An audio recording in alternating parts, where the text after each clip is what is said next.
प्रिय विद्यार्थियों, पूर्व की कक्षा में बिहारी के जीवन परिचय और अध्ययन करते हुए मैंने प्रथम दोहे मेरी भवबाधा हरू राधा नागरी सोय जातन की झाई परे श्याम हरिद्युति होए का अध्ययन करवाया था। कोई भी रचनाकार, कवि या साहित्यकार या कलाकार अपने रचना की शुरुआत इस आराधना से करता है। तत्कालीन रीतिकालीन परिस्थितियों में राधा वल्लभी संप्रदाय के प्रभाव के कारण बिहारी जी ने सर्वप्रथम राधा की स्तुति करते हुए अपने संसार सागर से मुक्ति का मार्ग चाहा था और इस संसार सागर की मुक्ति के मार्ग का आह्वान करते हुए उन्होंने कहा है कि श्री कृष्ण जिसकी परछाई मात्र से अपने श्याम वर्ण से हरित अर्थात प्रसन्नचित होते हैं, ऐसी राधा मेरे इस संसार सागर से मुक्ति को मार्ग अवश्य दिलाएगी। इसके बाद अब हम आगे के 2-3 दोहे पढ़ेंगे। अगला दोहा है मोर मुकुट की चंद्रगिनी यों राजत नंद नंद मन शशि शेखर की अकस के शेखर सतचंद। श्री कृष्ण के सर पर विराजित मोर मुकुट, उस मुकुट की शोभा का वर्णन करते हुए कवि बिहारी कह रहे हैं कि उनके सर पर लगा हुआ मोर मुकुट और उस मुकुट की जो चंद्रकिनी है अर्थात चंद्रमा के समान दिखाई देने वाली जो चंद्रिकाएं हैं, वो चंद्रिकाएं ऐसा लग रहा है जैसे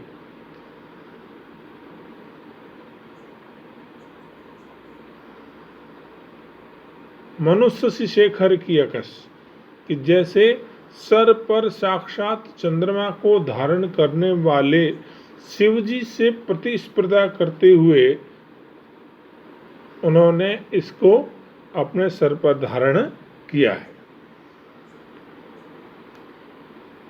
इसमें श्री कृष्ण के सौंदर्य का अत्यंत सुंदर चित्रण किया गया है कि नंद के नंद अर्थात श्री कृष्ण के सर पर सतचंद लगी हुई मस्तक पर लगे हुए इस चंद्र मुकुट की जो मोर मुकुट की जो चंद्रकिनी है, चंद्रिकाएं हैं, यों राजत इस तरह से शोभायमान हो रही है कि मानो वो शशि शेखर अर्थात शिव जी से अपनी प्रतिस्पर्धा करती हुई नजर आती हो। इस दोहे में श्री कृष्ण के सर पर विराजित मोर मुकुट की चंद्रिकाओं को शिव जी के सिर पर धारण किए हुए साक्षात चंद्रमा से तुलना करते हुए प्रतिस्पर्धा करते हुए दिखाकर कवि बिहारी ने उनकी एक एक परिस्थितियों को श्रेष्ठ स्वरूप दिखाने का प्रयास किया है।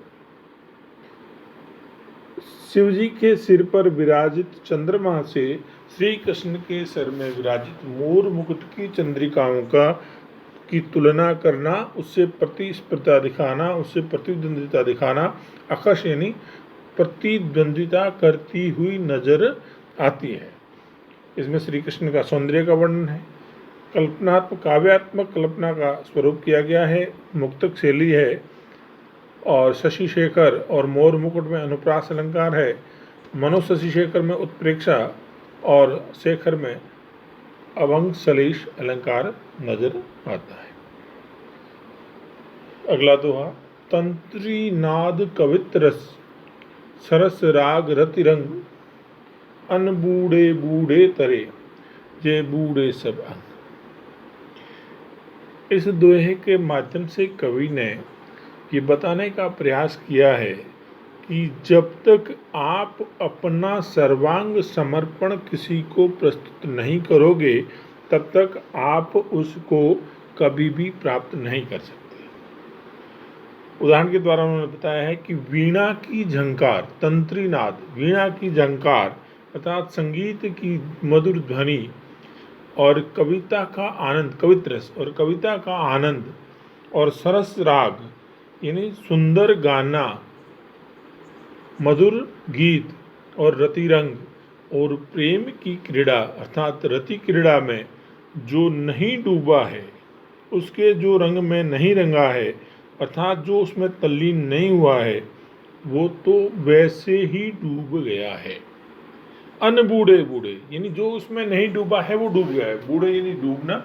अनबूढ़े जो इसमें नहीं डूबा है, अर्थात जिसने अपने आप को समग्र समर्पित नहीं किया है, वो तो डूब गया है। और तरे कौन तिर सकता है? जे बूढ़े सब अंग, जिन्होंने अपने समस्त अंगों के साथ अर्थात अपने सर्वांग समर्पण के साथ जिसने इस स्वरूप में अपने आप को उपस्थित कर दिया है, वो इससे मुक्त हो गया है।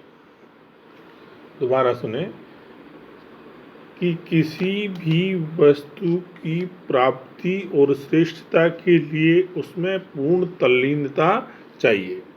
अगर ये तल्लीनता नहीं है तो आप उसको कभी भी प्राप्त नहीं कर सकते हैं। जैसे वीणा की मधुर ध्वनि या मधुर झंकार, कविता का सुंदर आनंद, सुंदर और सरस संगीत और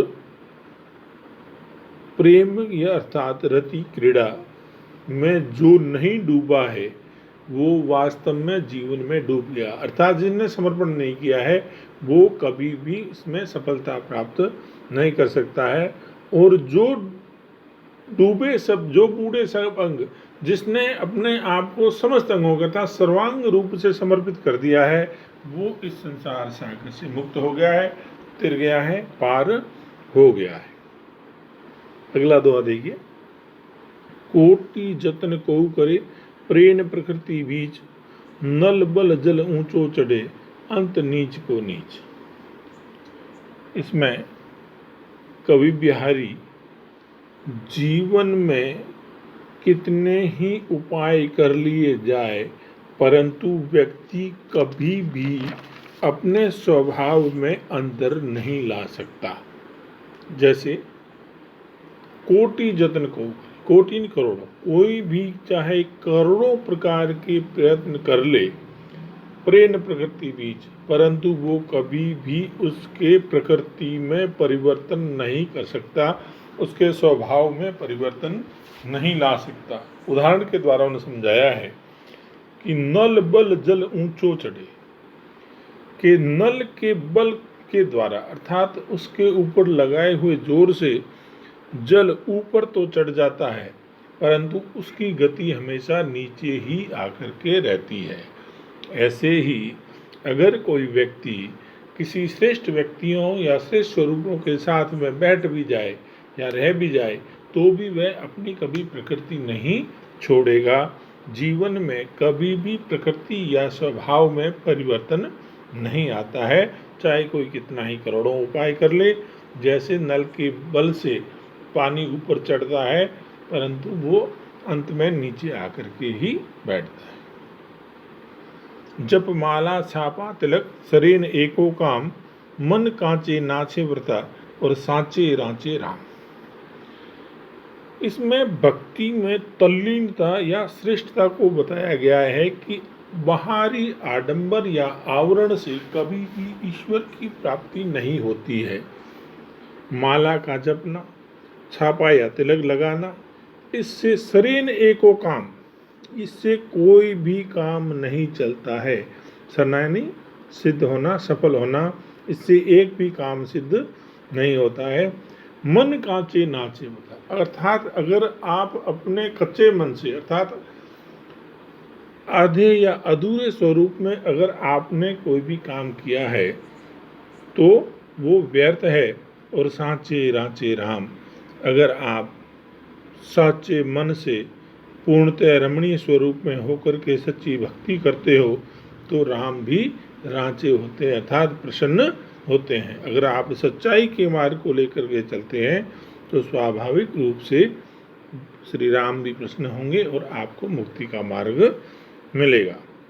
इस दोहे के माध्यम से आडंबर विहीन भक्ति करने की कवि ने हमें सलाह दी है कि माला का जपना, छापा या तिलक लगाना, इससे किसी भी प्रकार की कोई कार्य सिद्धि नहीं होगी।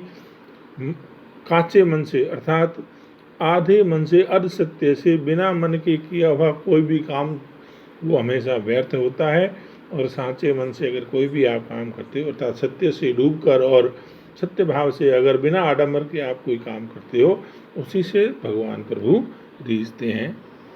आगे कल पढ़ेंगे।